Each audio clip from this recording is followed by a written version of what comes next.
I bought some wood the other day from a local supplier that sells some hardwood, and it was a board about 2 by 10, I think is dimensions of it, and it was about 12 feet long, I think. I had them saw it in two.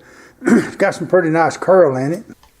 So I sawed off a section of this board and cut it into an 8-inch diameter circle, and then I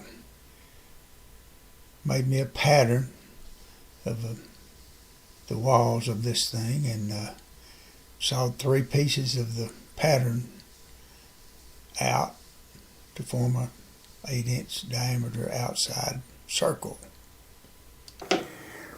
I just realized that one thing I didn't show, and I'll try to go back and show this to you so it may make a little more sense, is that when I glued these 2 blocks of wood together, I also glued a piece of plywood, 3/4 inch plywood on it, on the back of it, to attach it to a faceplate. This is probably about a 6-inch faceplate, I guess.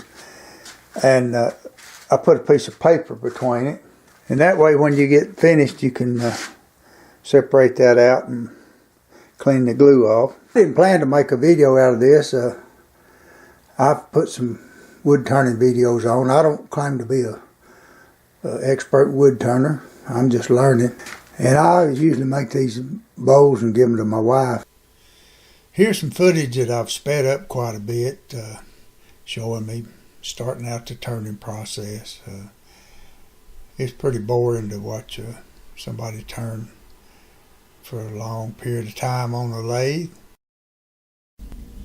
Here's some more footage showing me turning on the outside of this bowl and trying to smooth it down to eliminate as much sanding as I can.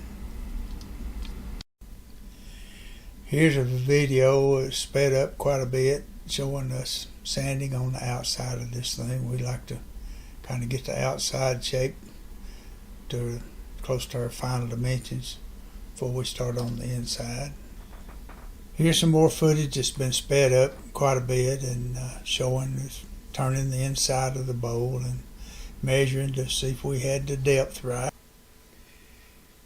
Here's a clip showing our power sanding the bottom of it and the inside of the side of the bowl with coarse sandpaper. Here we are rubbing a little bit of old-fashioned shellac on the inside of the bowl, just using a paper towel wet with shellac. It's hard to spray stuff inside a bowl and get it even. And here we are rubbing some shellac on the top edge of the bowl and on the outside of it. We put this shellac on there. It gives it a little color that we think adds to the looks of the maple, and it's just a good base for any kind of finish that you want to use. Here's a shot of the bowl with after I sanded it down, first couple of coats of shellac, and sanded it down and wiped another coat of shellac on it, starting to develop a little shine in it.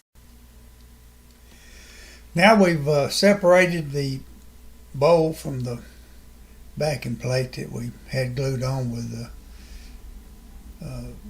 paper, and we wet the back of this bowl down and softening up the glue on it, and we're just slowly scraping away the excess glue that was accumulated on it. And with a mixture of water and some time and just working with it, we'll use some Scotch-Brite on it and clean all the glue off of it so that we can prepare the back for finishing. Here's a shot of the finished bowl. We tried to show the inside and the outside on it. We sprayed a coat of water-based polyurethane floor finish on it. It's got a high gloss and thought it turned out pretty well.